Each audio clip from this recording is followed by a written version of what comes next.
Hello, and welcome once again to the preparatory workshop for the foundations courses. So this video will be on the syntax and semantics of first-order logic, and we will see the interplay between the two, starting with syntax. Okay, so a first-order signature, or otherwise called the language, L, it is a tuple consisting of three things. First of all, omega, a set of function symbols. Capital Pi will be a set of relation symbols. And finally, alpha is a function that assigns to every symbol in our language an arity being a natural number. And we want these to satisfy, first of all, that the function symbols are disjoint from the relation symbols. Secondly, for a reason that we'll see later on, we want no relation symbol to have arity 0.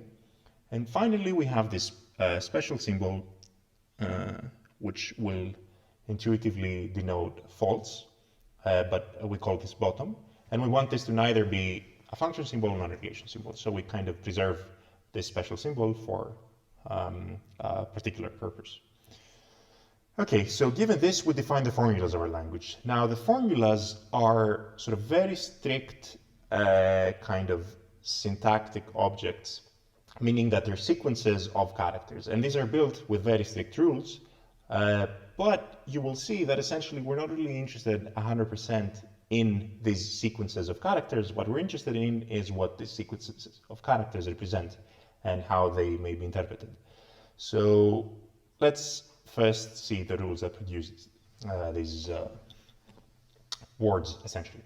So we start, first of all, from an infinite set, which is fixed, of variables. Okay, so I'll just say that it is infinite. I'll make no assumptions on its size right now, no need to. From this, we define the terms of our language. So first of all, every variable will be a term, okay? And now we recursively build new terms. And how are these built? So we start from a function symbol, okay, which is of arity n. Now n could even be 0 in this case, right? And we take n many already existing terms. Okay, and then the following is a new term. Oops, that's not what I meant to do. The following is a new term. So this will simply represent the application of phi to the tuple t1 going up to tn. Okay, so for instance, suppose that we have a language that has simply three function symbols, m, I, and e, of arities 2, 1, and 0 respectively, no relation symbols. Okay, so m applied to x1 and x2 is a term. Y, x1 and x2 are variables. M is a binary symbol we may apply to these two variables. Okay, and we get a term. E itself is a term. Why? Because E is a function symbol of arity 0. We don't need to apply to anything because it has arity 0, so itself, it is a term. I of x1 is a term, right? Same kind of argument. x1 is a variable. We apply I, which is unary, to a variable. Okay, and this gives us a term. And also we can nest these, so to obtain things like m of I x2, comma e. Okay, and all of these are terms in our language. From these, we now build atomic formulas. So what are the atomic formulas of a given language? So first of all, this special symbol bottom is an atomic formula. So again, this will represent falsehood. Now, if s and t are two terms, then s equals t is a formula. Note again that we require a left and a right bracket, but essentially, again, we will only be interested in the semantics of things, so at least in this context.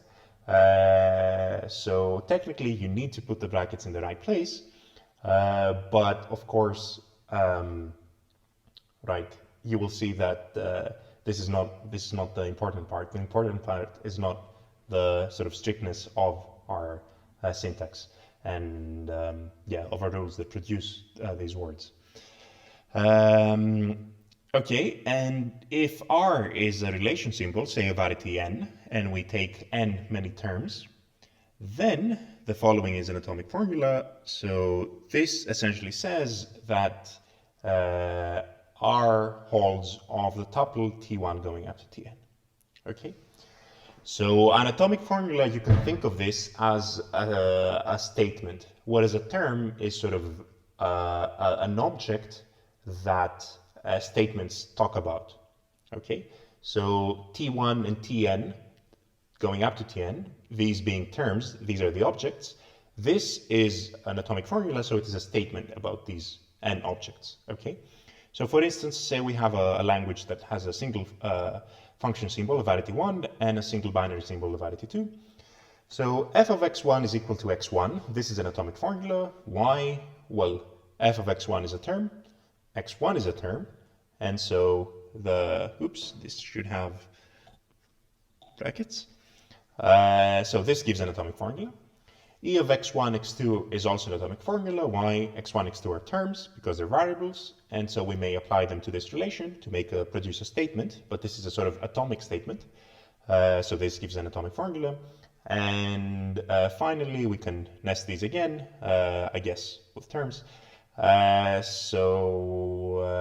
E of x1, comma f of x3 gives us now a new atomic formula that simply says that E holds of x2 and f of x3.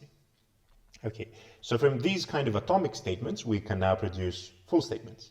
And the way that we do this is by closing the set of atomic formula under Boolean connectives and quantifiers.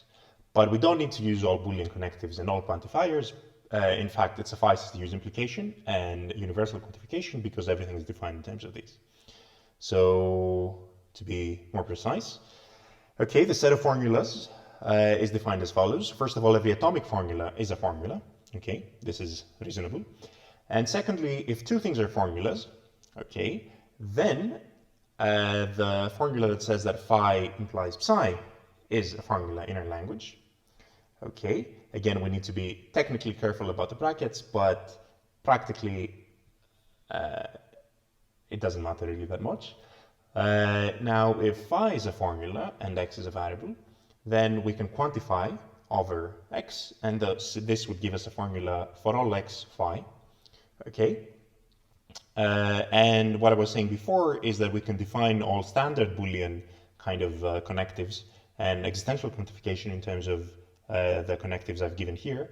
So for instance, the negation of phi is simply the formula phi implies false, bottom. Phi or psi is simply the formula not phi implies psi. Phi and psi would simply be the negation of phi or the negation of psi. And finally, exists x phi is simply the statement, the formula that says that is the negation of for all x, the negation of phi. Okay. So for instance, let's see a few formulas that we can produce. So say here I've got no function symbols. I only have a single binary relation symbol. By binary, I mean a variety 2. Okay, and we can start producing statements that are mathematically meaningful. For instance, the first one says that for all x1, E holds of x1 and x1. So E is a reflexive relation. Secondly, it says that for all x1, for all x2, if E holds of x1 and x2, then E holds of x2 and x1. Okay, so this says that E is a symmetric relation. And finally, for all x1, for all x2, for all x3, if E holds of x1 and x2, and E holds of x2 and x3, then E holds of x1 and x3. Okay, so this describes transitivity, and so you can sort of see where I'm going with this. I'm sort of trying to express with these formulas that E is going to be an equivalence relation. Okay, but so far, these statements are purely 100% syntactic objects. They're just sequences of characters. They have no meaning to them whatsoever until we define a meaning. Okay, and this will be the semantics. Okay, a few important points that need to be made. First of all, formulas without quantifiers are called quantifier-free. Okay, this is not particularly insightful, but these are important. Moreover, if I have a formula that is simply a sequence of universal quantifiers and then a quantifier-free formula, then we call this universal. And likewise, as it makes sense, we call those formulas which are simply sequences of existential quantifiers and then a quantifier-free part, we call these existential formulas. Okay, we won't see this distinction appearing much here, but it's important and it will be important in the model theory course. Okay, we also define the free variables of a formula, and these are defined as follows. So this happens by induction. First of all, the free variables of an atomic formula are going to be all the variables occurring in the formula. Okay, so these are, again, the formula is a sequence of characters. The free variables of an atomic formula is simply the set of those variables that appear in this sequence. Okay, and now by induction I can say that the free variables of the formula phi implies psi is simply the set of the free variables of phi union set of the free variables of psi.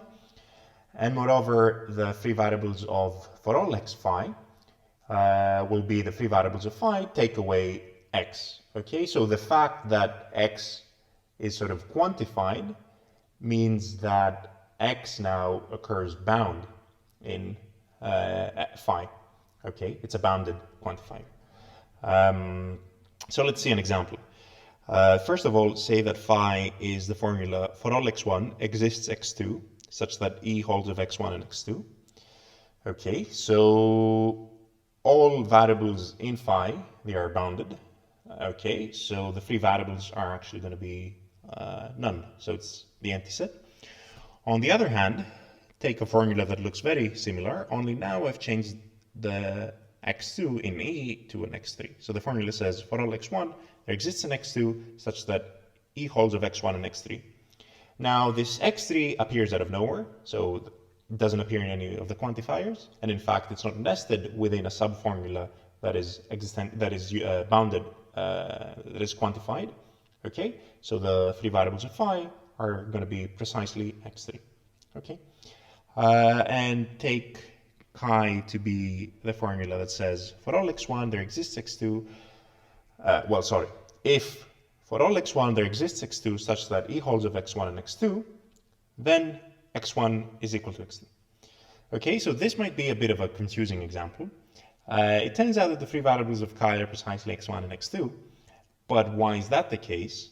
Well, if you follow the inductive definition, then the free variables of this implication are simply the free variables of the first part union the free variables of the second part. Now, the free variables of the first part is simply phi, okay, so we get the empty set from that. From the second part, we get x1 and x2 because this is an atomic formula and both x1 and x2 appear in there, okay.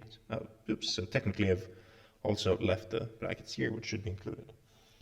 Okay, so the fact that x1 and x2 are quantified in the first part of chi doesn't mean that they're quantified sort of globally over the whole formula. They're not quantified in the latter part, and so in the latter part they occur freely.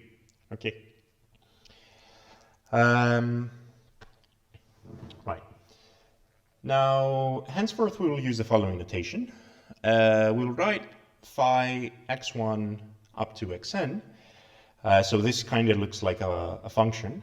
And this will be, by that we will mean the pair, the tuple containing the formula and a tuple of variables. And these variables will contain all three variables of phi. Okay, so we can sort of, the point is that this formula, we will see later on that essentially the free variables are the ones that we need to kind of assign a value to obtain a truth value to our formula. So this, you could think of this somehow as a function. Okay. Right.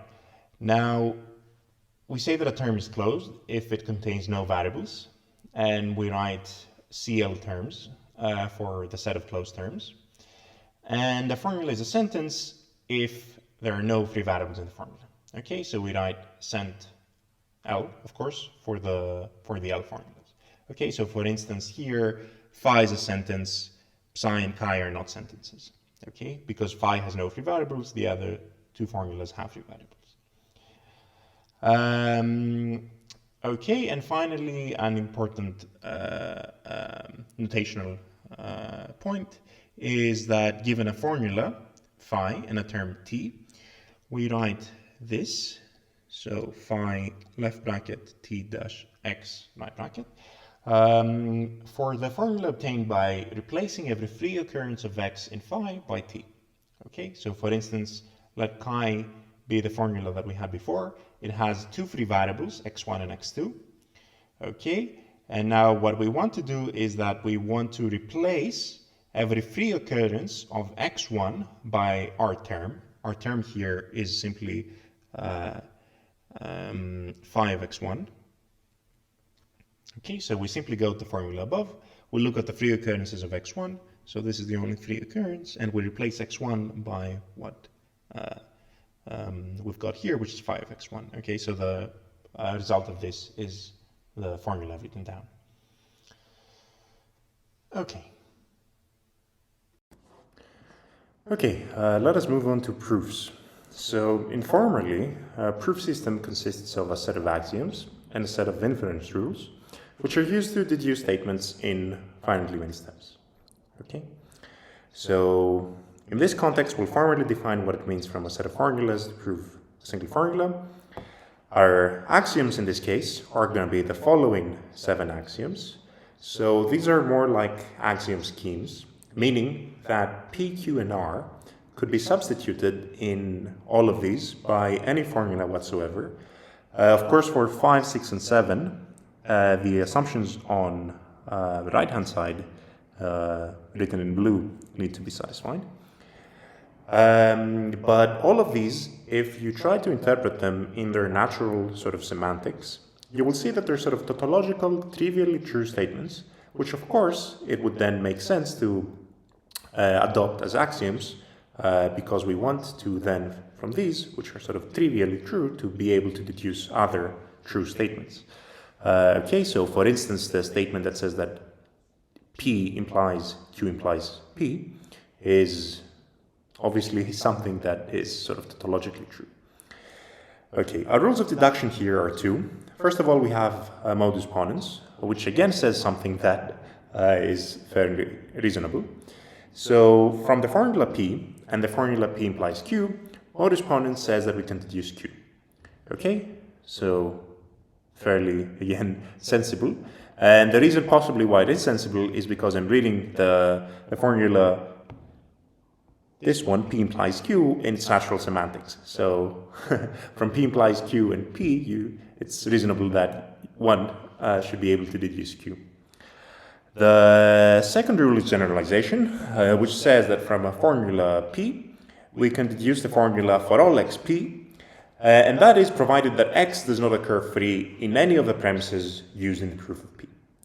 Okay, and again, if you think about this, this is a reasonable rule of deduction, because if we've somehow managed to produce, say, a formula that has, say, a variable x occurring, say, in this specific context freely in it, then somehow this means that any value of x could be put in there, and so we should technically, in principle, be able to use a statement for all xp and quantify over this variable, because in its natural in its semantics, for all xp simply says that for all possible values that we may assign to x, p holds. Okay, now given a set of formulas S, which will be our hypothesis, and a formula P, a proof of P from S is a finite sequence of formulas ending with P, such that each one is either an axiom, so it falls in one of those 7 cases that I showed you above, or it's a hypothesis, meaning that it's a member of S, or it is obtained from earlier lines by an application of one of our 2 rules. Okay, and we say that S proves P, and write this, if there's a proof of P from S.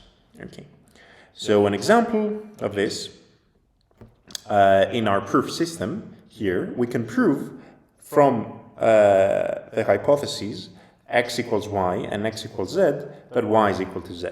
Okay, this is a fairly reasonable thing to be able to prove.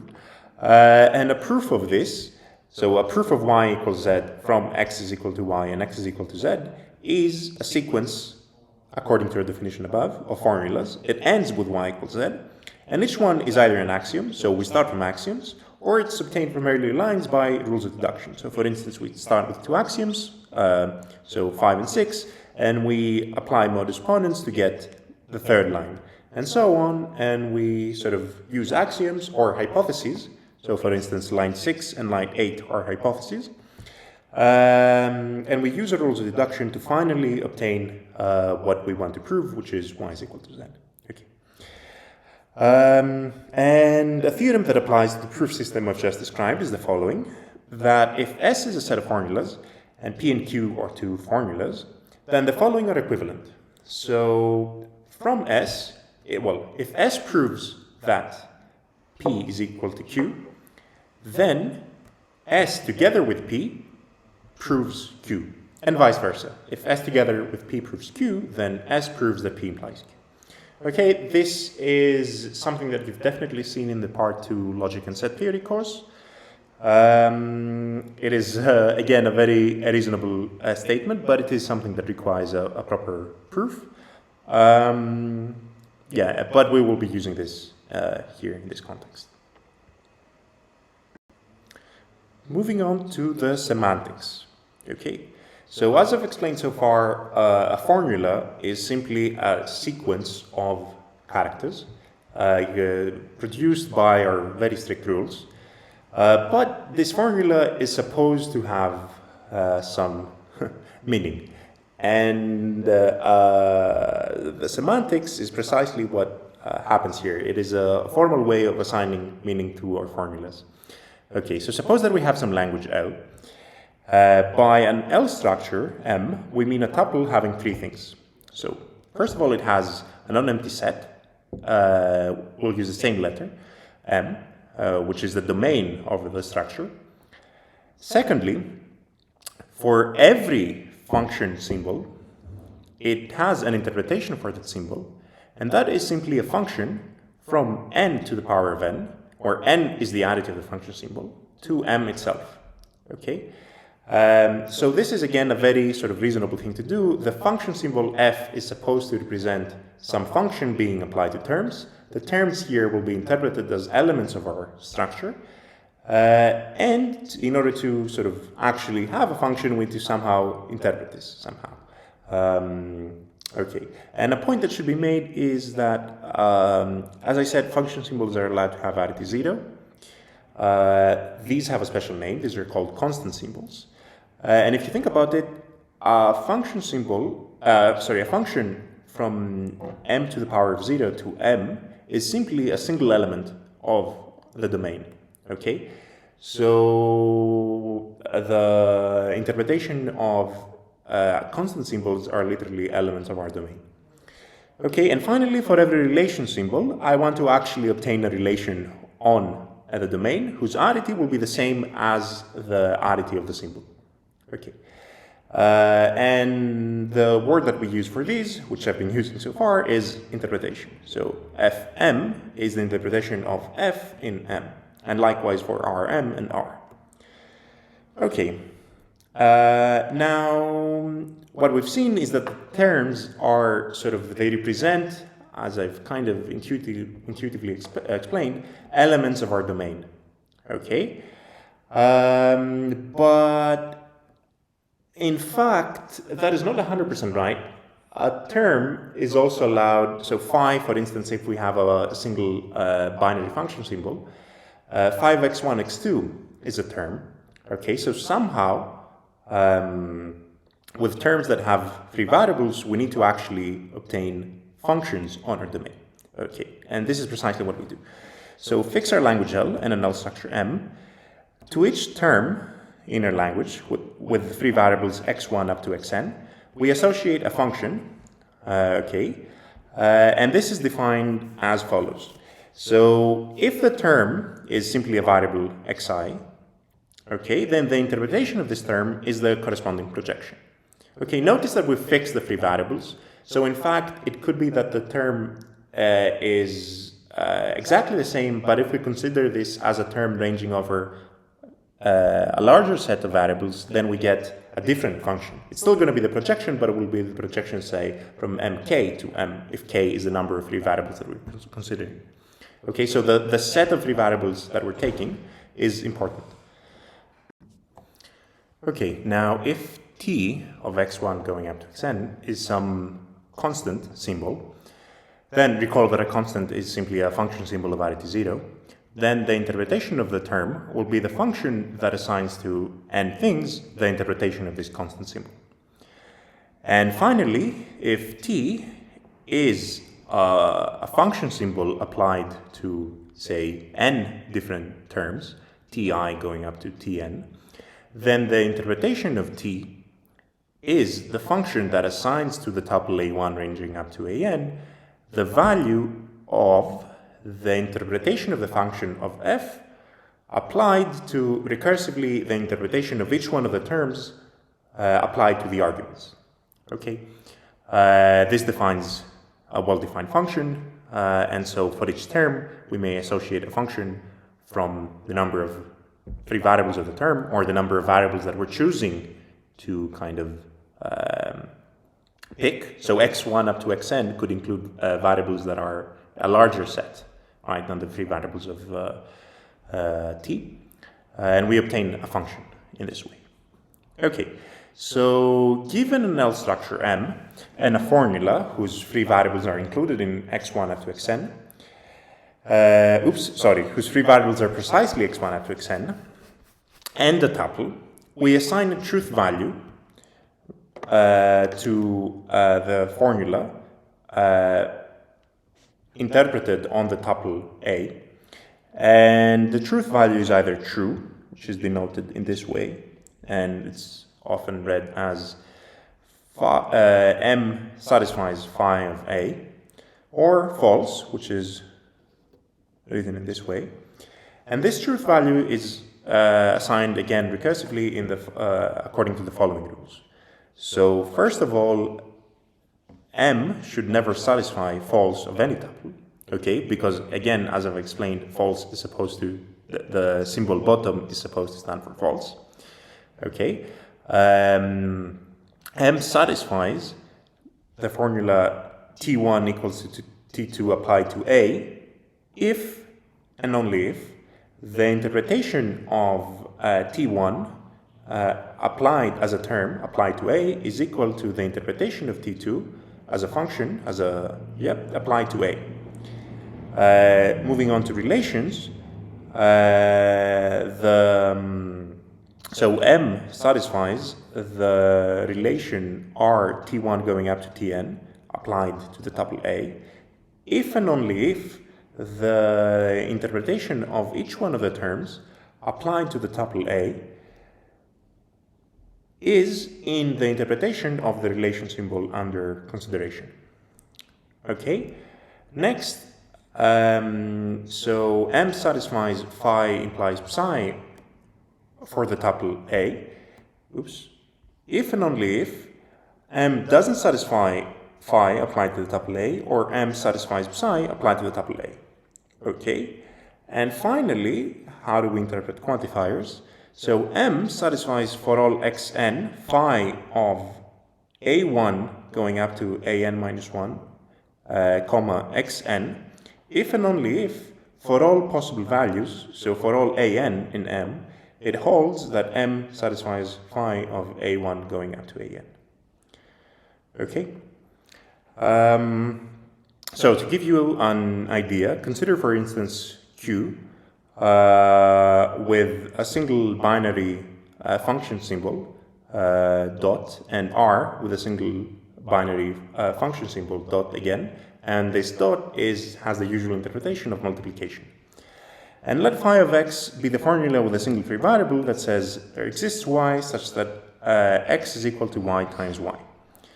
Then, clearly, the formula phi interpreted on 2 does not hold in Q. Why? Because in Q, 2 is not a square, while in R, the formula phi applied to 2 holds. Why? Because in R, 2 is a square. It is a square of the square root of 2. Okay, moving on. a theory now over a language is simply a subset of the set of all sentences.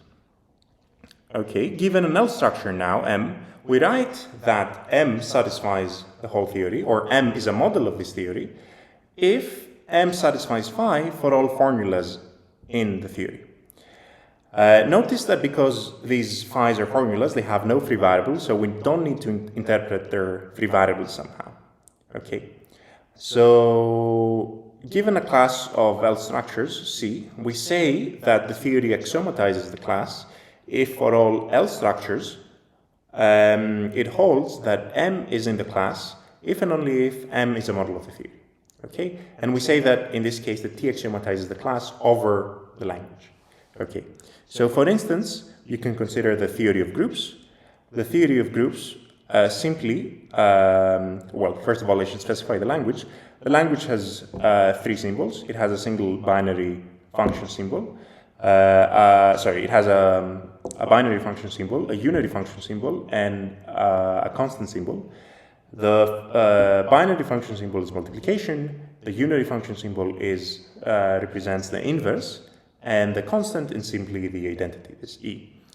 Okay, and the theory of groups simply says that, that the binary function symbol is associative.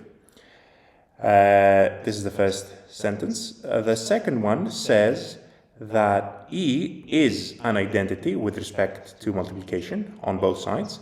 And the third one says that X times the inverse of X gives us back the identity, again applied to both sides. Okay, so this theory axiomatizes the class of all groups over the specified language.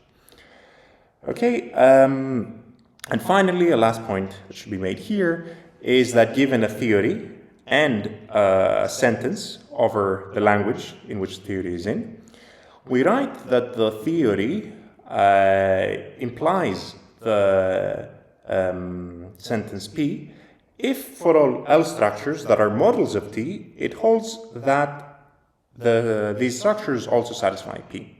Okay, and so for instance, the theory of groups implies the sentence that the inverse of the identity is the identity. Okay, so notice that this wasn't part of the theory, but nonetheless, it is an implication of the theory.